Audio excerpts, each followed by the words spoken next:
Welcome into Bet the W. I'm your host, Danielle Alvari, and hopefully I'm catching you on a very good Friday because we had some great action in the W on Thursday night. Let's recap it before we get into the two games that are also going to be going on Friday evening. So, Thursday, we finally get to see the super team versus super team matchup, the Aces versus the New York Liberty. And the Aces were 7.5. I think got down to 6.5 at one point, 7.5 point favorites. They covered this easily, so it didn't end up mattering what number you got. And I don't know that it was all that shocking. We kind of have seen that the Aces have shown that they're the more cohesive team. They've had more time together. And that offense, we'll get into it more in a second, but that offense is just absolutely incredible. And again, unsung hero on this team, big step forward in this category, their defense. Their defense has really improved since last season, and I don't think Candace Parker being added to the roster and the defense improving is a coincidence. It's really amazing how she can really anchor that defense wherever she's at. We saw this in Chicago with her. I'm sure you remember seeing it back at the LA Sparks, but the maturity she brings to that and the defensive presence that she's able to create for everyone, I think is huge. And obviously when you have the option of Candace Parker and Asia Wilson down low, good things can happen. So Aces showed us who the top dog is. They beat the Liberty 98-81. That makes it sound like it was closer than it was, really. They really tore away in the second half. Up by 8, I believe, 7 or 8 at the half. It was, 49-42 at the half. And in the first 2.5 minutes, the Liberty could not score. Again, coming back to that Aces defense, which really was their calling card in this one. Oh, and by the way, third team in WNBA history to start out 14-1. So at times like this, it makes me think back to the start of the season when people were asking me, is it worth having a ticket on the Aces to win the championship? Sure, of course. It's like having a ticket on Alabama football, or at least used to be having an Alabama football ticket to win the national championship. It's just good to have in your pocket because it's always possible, it seems. And even though it's been a long time since somebody's been able to repeat as a W champion, since as early as the 2000s back with the Sparks, these are the times where I go, man, I wish I had that plus 100. You still get that. You're still available, but it's so short. I'm just saying, the Aces are good. They're a good team. The Liberty, Miles Ehrlich, friend of the show, incredible reporter, covers the New York Liberty. Check him out on Twitter, as always. He tweeted this out about the game after. He said that the Liberty never led in this. It was a blowout. They couldn't overcome 17 turnovers, and those 17 turnovers led to 22 Las Vegas points. So that's a huge issue for this Liberty team, I think. The Aces starters also really well-balanced offense, all scored in double digits, 14 or more points apiece, and yet no one in the 20s. I believe everybody on the Aces roster actually scored some points except for Sid Colson. I think she was the only one. No love for Sid there, which is too bad because she is hilarious. If you want somebody funny and entertaining and also a really good player, but fun to watch in their social media and just in general, Sydney Colson. She's just so funny. But no points for her, points for everybody else. It was crazy. I mean, the Aces total point differential this season, 232 points so far this season, the most in WNBA history through 15 games. And it's not close, by the way. Total point differential, 232 through 15 games, right? Second to this, the 1998 Comets with 209 points. 209 versus 232. This is just, it's so fun to watch. It's so fun to watch. And again, don't forget to shout out the defense. As for the Liberty, figuring it out. Also, we want more Maureen Johannes, right? Please and thank you. More of that. But still a team that should be constructed to, like the title seems, be a super team and still slowly figuring it out. Again, a really, really incredible offense too. You can't have the roster that the New York Liberty have and not have these high expectations, right? Will they live up to them by the end of this season? We hope so. We hope so. Also on Thursday, the Lynx beat the Storm back-to-back now in a home-and-home series this week. On Thursday, it took to overtime, but 2-point win. Got it done nonetheless. On the road after winning at home on Tuesday. Diamond Miller has been back a couple games now, but big time back. Team looks so much better with her out there. At least they were smart enough to play her. I got distracted by the weight of life's problems and forgot to put her in my fantasy lineup, which cost me 34 points. I'm playing Dano Mattia this week. Both of us, I believe, maybe he has one win. I think both of us have no wins yet. It could be just me. I think it's just me. I find this happens with me with fantasy across the board because even in football season, I'm paying so much attention to betting because that's my job. And the fantasy just takes a back burner. And Dano's been crushing it in the W this year too. So us not doing well in fantasy is just because, we're focusing on our bets. That said, Diamond Miller, huge to see her back. I've already set my lineups for the rest of the week, so no more issues with that. But outside of me losing the 34 points on her, not the worst point of Thursday night, the baby fever we've been hyping left and right, lost to the Mercury 85-63. I don't think it's any huge cause for concern, maybe just an off night, but it is weird that it's to the Mercury again because they've already lost to the Mercury this season. And the Mercury, if you've been paying attention, the worst team in the W right now, especially with the Lynx and the Storm at least being competitive here.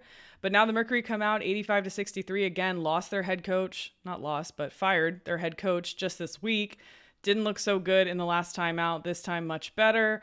Really surprising also that the Fever weren't able to hang here because the Mercury had not one but two injuries. Mariah Jefferson left the game with an ankle issue, one of my fantasy players, very annoying. And Sophie Cunningham also left with a head injury. So of course thinking about their health, wishing them well, but it's shocking that the Fever weren't able to do a little bit more. Really just an off shooting night overall for them. Has to be. That's the good news here is the Mercury defense is non-existent. We know that. So the Fever not shooting well was more of a shots not falling than being covered by this elite defense. Fever shot 33% overall, 35% from deep. I don't expect this to be a long-term problem. So hopefully we can get back on the Fever train soon.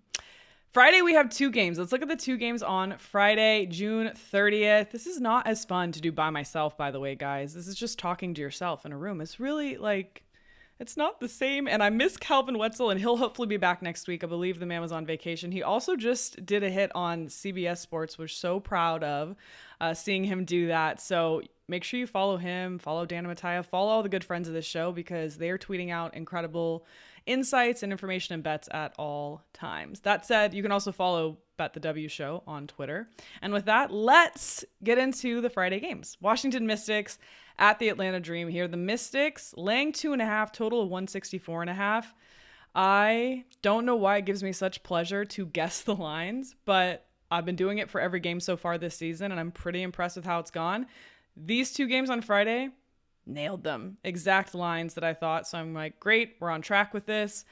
Surprising, maybe to some, to see that the Mystics are favored here on the road this time. So a home and home. What happens, really? I put this in my article for VSiN as well, because I do, in case those who are listening wonder, I do write up articles with these game previews. Tuesday, Thursday, Fridays is pretty much the schedule, unless there's like a really juicy matchup on a Wednesday or a rare Monday, but Tuesday, Thursday, Fridays. So in my write-up for this game, I started off previewing this game with what happens when an unstoppable speed meets an immovable object, which I know is not like the common thing. It's like, but unstoppable speed because Atlanta is first in pace. The Mystics are 8th. An immovable object because the Mystics are ranked first overall in defensive rating while the Dream sit at 11th, which is second to last. So we've already seen what happens because these two teams already played on Wednesday. The Mystics won 109-86. They led by as much as 32 at one point, which unfortunately is becoming a pretty unfun. I don't know if unfun's a word, but we're making one here. It's been an unfun pattern for the Mystics here to be up a lot and to kind of lose these really nice leads that they create for themselves. That's, I say it's a red flag, but it's beige, right? It's a beige flag, or maybe it's orange, yellow. I don't know the soccer flags, but this is something that I'm keeping my eye on because it's a little bit concerning to see a team with this much, I always just say veteran presence. There's no really excuse for this for me, but I will say that they've certainly seemed to turn a corner. They've covered 5 straight games. They did lose Shakira Austin on Sunday to a hip injury. She's going to be out at least 3 weeks in case you missed it. But they did manage to overcome that absence on Wednesday. I noticed too that sort of popular play that you could look at here would mean no Shakira Austin, Elena Delle Donne, perhaps getting a little bit more action with rebounds. Her prop was set at 6.5 for Wednesday's game. I believe it's still set there for Fridays. I don't hate an over there. It's very doable for her. She had 7 on Wednesday. And so an option to look there as well. I do think that the Dream are going to improve on their shooting just because it was a really not super successful. Again, now this is different than when we talk about the Fever losing to the Mercury and having an off shooting night and how the Mercury don't have any defense. The Mystics, like I said, the best defense. So maybe the shooting won't improve that much for the Dream here. They shot 36.8% overall on Wednesday, 33.3% from deep. That's really low for them. I think that they're going to figure it out a little more. And part of the secret sauce is going to be getting their head coach back, Atlanta's coach, Tanisha Wright. She missed Wednesday's game for personal reasons. Vicky Johnson, acting head coach. It wasn't an inspired performance, but Wright's supposed to be back on Friday's game, so hopefully Wright can right the ship. Atlanta's also been on the road for 5 of their last 6 games. Now they're back at home with their head coach in tow, looking for revenge in this spot.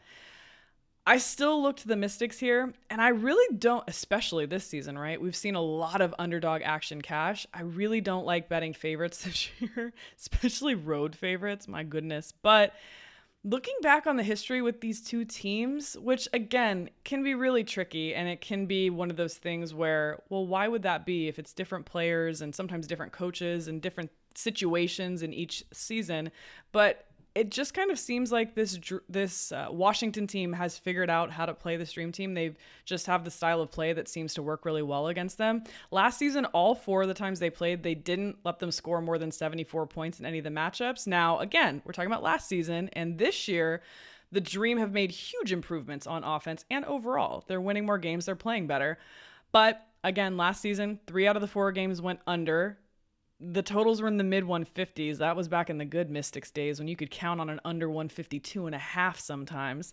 Now we're seeing 164.5 for this game, and I don't even want to bet that under because of the performance that we saw on Wednesday. Now, will there be some tired legs? That's what I thought would happen in the Lynx and the Storm game on Thursday because the Lynx scored over 100 points on Tuesday. The Storm scored 98, 93, something like that. So I thought maybe the legs will be a little tired. No. And I think I've said this on the pod, maybe just this week. What I've come to find is the times that I'm expecting legs to be a little tired, it ends up just resulting in poor defense more than anything else. And the speed can kind of stay up, at least for these teams that are not really known for their defense, which how many of them are? Like the Sun and the Mystics, pretty much. Sparks have looked okay this year. Really wish the Sky would get back up to caliber on their defense, how they started the year versus where they're at now. But I think a lot of that is going to come with getting Rebecca Gardner back. All of that to say, we've completely gone off track. Washington seems to have Atlanta dialed in for whatever reason. They beat them all 4 times last year. They beat them once already this year. This is a tougher spot. They're on the road. Like all I said, the Dream back at home, but the Dream also have not been stellar at home. I believe 2-4 against the spread at home. So yes, better shooting from the Dream, but I think the Mystics have shown that once they beat a team, they stick with what worked well for them. They're spreading out their offense a little bit more, which has been critical for, having an offense. So I definitely think the Mystics can do this again. I think they should. I'm tentative. I'm not tentative, but I'm timid. I'm timid to get back on the Mystics train, but I'm hoping that it's proceeding into good stations. I was very concerned after the Shakira Austin injury, and that will continue to compound and affect this team. But I think for this game, they're still capable of getting it done on the road. Mystics -2.5. Let's go Sparks at Sky next. This is the other game on Wednesday, so lots of double headers this week of the same matchups. Some at the same location and some not. This is one of the ones that will be played at the same location as it was on Wednesday. The Sparks at the Sky this time, just like it was on Wednesday. Chicago 6-9 straight up, 8-5-2 against the spread. They ended their 6-game losing streak, which was bleak, and completely expected, right? I don't think I honed in on this one enough to pay attention to really just consistently bet it. But we saw Chicago at the start of the season way outperform our expectations, best team against the spread out of the gate. And then we were just waiting for that shoe to drop, especially as the players started to drop. Rebecca Gardner out, among other players. So, yeah, it's been a tough go for Chicago. I really appreciate James Wade's spirit in all of this and how he insists that he's not backing down. And you know who else does that? Kalia Copper. She does not back down. So I'm hoping that Chicago can continue to move things back towards a more positive direction after ending that 6-game losing streak on Wednesday. They won 80-63 versus the Sparks. They covered as 2.5-point home favorites. Again, favorites getting it done. And now the line is the same, I believe. Yeah. 2.5 on Wednesday, 2.5 here. Total 10 points less than the other game. We're at 154.5 for this one. Now, as you can see by the last score, 143 points were scored on Wednesday. The Sparks could not get anything going. And a large part of that, as I mentioned earlier, wanting to see the Sky get back into their defensive prominence and their just pit bull dog energy. Their defensive rating had dropped during that skid, that 6-game. I mean, it had to. That's why you're losing so many games. They were 4th best in the league at one point, and over the course of the losing streak, moved to 2nd to last, averaging 16.5 turnovers. In Wednesday, they improve on that. Still too many for my take. I don't like double digits. 13 turnovers on Wednesday. But defensively, sort of dominated down low. They allowed just 22 points in the paint, and more importantly, were able to limit Nneka Ogwumike. I believe only scored 16 points, and that needs to remain a priority in this Friday matchup. Meanwhile, LA, why are they struggling? I said this earlier this week, I believe. Sparks are a huge question mark this year, and it's not all their fault. They're dealing with an injury situation that feels all too familiar. This feels like I just was talking about this last year with this team, and it's really unfortunate. And you know what? It kind of seems to follow Kurt Miller. No offense. Not Danielle, not during Pride Month, please. Not the last day of Pride Month. But no, Kurt Miller really had his struggles with trying to have a complete team with him in Connecticut, whether it was Jonquil Jones being out, Alyssa Thomas, and now Jasmine Thomas. He has her in LA now too, and she's coming back from the knee injury that sidelined her when she was in Connecticut with him. I'm just thinking, poor Kurt. Can he have his team all together so we can really see what he's going to put together? Because we sort of saw flashes of it at the start of the season that made it a little bit more exciting. And again, I saw big improvements on defense, which is not a coincidence because the Sun haven't had that instilled in them from him for years. So that said, LA just struggling. They've been playing without Lexi Brown, Nia Clouden. Lexi Brown, no timetable to return, so we're thinking of her. We're hoping everything's okay there. But no consistent roster on the court this season. The Sparks have performed better at home, I would say, of all the teams in the WNBA. They do have a little home court advantage going. If you haven't been to a Sparks game, highly recommend. Check it out when you're in town. On the road, 2-4 against the spread. I think that's going to continue here. It's tough because, again, we're seeing these games where they're playing the same teams twice in the same week. And so is there going to be this zigzag effect, if you will? Win one, you win one. We'll take turns. Everyone will hold hands and sing Kumbaya. No.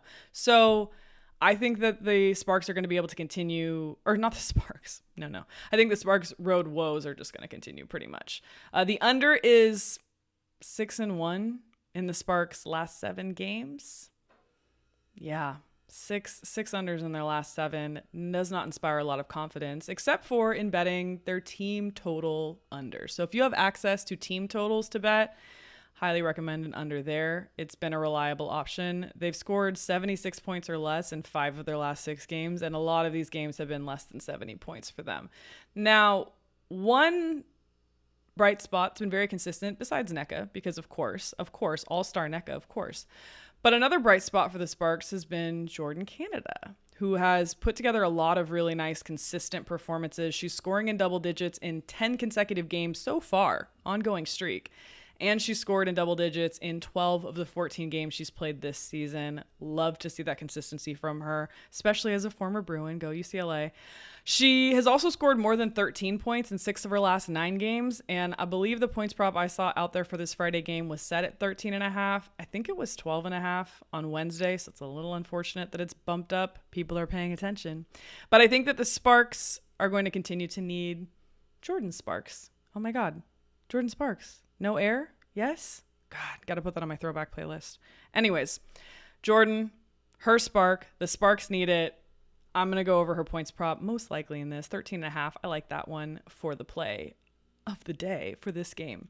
That's it for the Friday action. And that's it for this week of Bet the W. I really appreciate you guys tuning in, especially with just little me hanging in here. I'm very excited to have my friends back to talk about the W next week. I hope you'll be back as well. You guys are part of that friend group now. And as always, win of the week. We have to do win of the week. You know I was going to leave that out. But I didn't prepare one, so you guys are going to have to give me a beat here and maybe think about your win of the week while I'm kind of rambling to figure out mine. You know what? It's the first week back from vacation is never that fun. But I love covering the W, so I've been looking forward to work all week. But I'm not going to say that as my win of the week because I say it every week, but I really do feel that way. I really just feel very lucky to get to do this. But I had a lot of Wi-Fi issues this week, I'll just say, and I don't know a single person who loves their internet provider. I'll just say that. And I was victorious in the end, is what I'll just say. My win of the week was I did not give up. I did not give up until the Wi-Fi was restored, and it has been, and all is right in the land. And that's why you're able to listen to this pod, frankly. So win of the week, never give up. And we'll see you back here next week. Tweet your wins of the week. I want to hear them. And thanks for listening.